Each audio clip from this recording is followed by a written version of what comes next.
We always turn to your power on over the weekend, Mark, and you're articulating basically how Trump could be a good thing for Apple.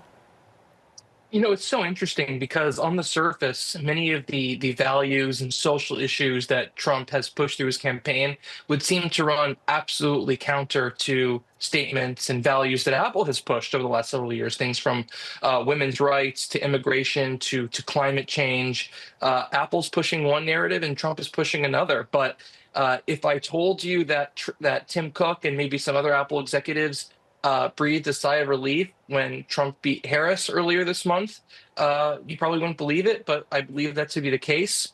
I believe that Tim Cook and Apple potentially as a whole believes that they're able to deal more closely with Trump than they were able to deal with the Biden administration.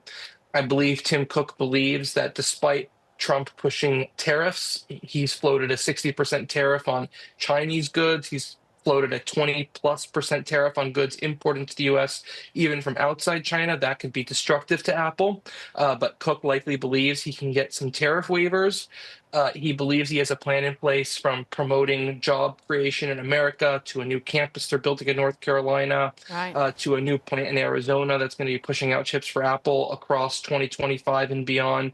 I believe those things Tim Cook could float to get tariff waivers from Trump. There's also this Department of Justice lawsuit regarding the App Store and other Apple practices. Cook likely believes he can get Trump to maybe pull back on that.